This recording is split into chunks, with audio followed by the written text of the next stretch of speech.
नमस्कार। पूर्णचंद्र कांडपाल जनजागृति का episode number 1020 आज समाज की उस वेदना की चर्चा करता हूँ जिस वेदना में उद्वेलित होकर एक आदमी आत्महत्या कर लेता है। और विश्व में WHO ने विश्व आत्महत्या रोकथाम दिवस एक नियत किया गया है 10 सितंबर। साल में एक दिन 10 सितंबर को इस बात की पूरे विश्व में चर्चा होती है और ये 2003 में पहली बार इसको मनाया गया था। मैं इस चर्चा को पहले भी कर चुका हूँ किसी एपिसोड में। तो लोग आत्महत्या क्यों करते हैं? तो इंटरनेशनल संस्था है ये जो सुसाइड प्रिवेंशन के लिए काम करती है। उसका नाम है IASP, international association for suicide prevention. ये करते हैं, लोगों को भाई जागृत करें, लोग आत्महत्या न करें। ईश्वर का दिया हुआ ये मानव रूप कुछ काम करने के लिए दिया गया है। ये आत्महत्या हताशा निराशा इतनी न हो जाए। तो दुनिया के कई देश हैं इसको ऑब्जर्व करते हैं 10 सितंबर को। WHO की रिपोर्ट यानी वर्ल्ड हेल्थ ऑर्गेनाइजेशन, विश्व स्वास्थ्य संगठन की रिपोर्ट के अनुसार 8 लाख से भी अधिक लोग प्रतिवर्ष आत्महत्या करते हैं, सुसाइड करते हैं। जो हिसाब उन्होंने लगाया तो ये 40 सेकंड में एक आत्महत्या होती है। और भारत में भी ये कम नहीं है। ये आंकड़ा भारत में 1,35,000 लोग 1,35,000 लोग प्रतिवर्ष भारत में भी आत्महत्या करते हैं। अब आत्महत्या के कारण बताना चाहता हूँ। जानते हैं लोग, लेकिन ये क्षणिक होता है और आदमी इस उद्वेग में बह करके सोचता है अब जीना बेकार है, मरना ही सबसे अच्छा है।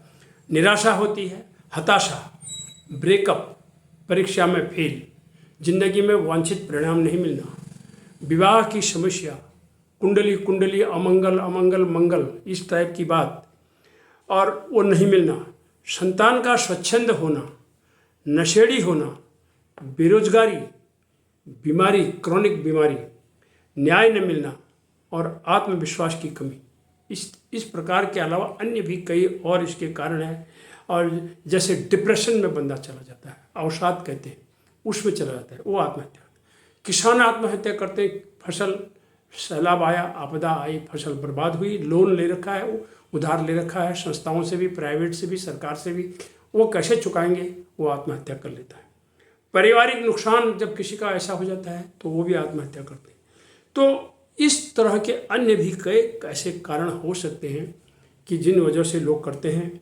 मैं इतना कहना चाहता हूँ, और ये भी जो WHO वाले भी इसी बात को कहते हैं कि हमें अवसाद से बचना है। ऐसा व्यक्ति की एक पहचान होती है, उसे नींद नहीं आती है, उसे भूख नहीं लगती है, वो परेशान सा रहता है। ऐसे व्यक्ति को एक डिप्रेशन जैसी कंडीशन उसकी दिखती है। तो मैं इतना कहना चाहता हूँ, किसी भी स्थिति में आत्महत्या नहीं करना चाहिए। मरने के बाद उस पर लांछन लगते हैं जो मरता है। खासकर महिला होगी तो इसका चरित्र खराब था, क्योंकि उसकी तरफ से तो कोई कहने वाला रहा नहीं और वो तो चला गया या वो चली गई, लेकिन लोग कहेंगे ये ऐसे ही थे और इसलिए इसने आत्महत्या कर दी। और इसलिए आत्महत्या का सोच मन में नहीं आना चाहिए। देखिए, एक बात है, इस जीव विज्ञान में, इस मृत्युमंडल में मनुष्य को अन्य जीवों से एक अलग, जिसको कहते हैं man is a rational animal, बनाया गया है। इसके पास सोच होती है, समझ होती है। भगवान ने हमें आत्महत्या करने के लिए जीवन नहीं दिया। तकलीफें आएंगी, लड़ना पड़ेगा, भुगतना पड़ेगा, सहन करना पड़ेगा, धैर्य से रहना पड़ेगा। इसलिए आत्महत्या का सोच मन में नहीं आना चाहिए। जैसे भी हैं जीना चाहिए।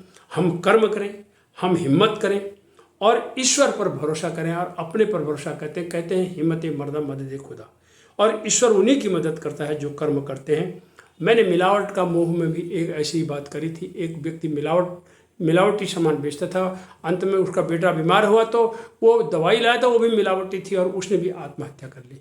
तो इस तरह से कई कारण इसके होते हैं। अंत में WHO सहित अन्य संस्थाएं सभी यही कहती हैं कि आत्महत्या नहीं करनी चाहिए। ईश्वर का एक अनमोल प्रदत्त चीज़ हमें दी है, जो मनुष्य जीवन दिया हुआ है।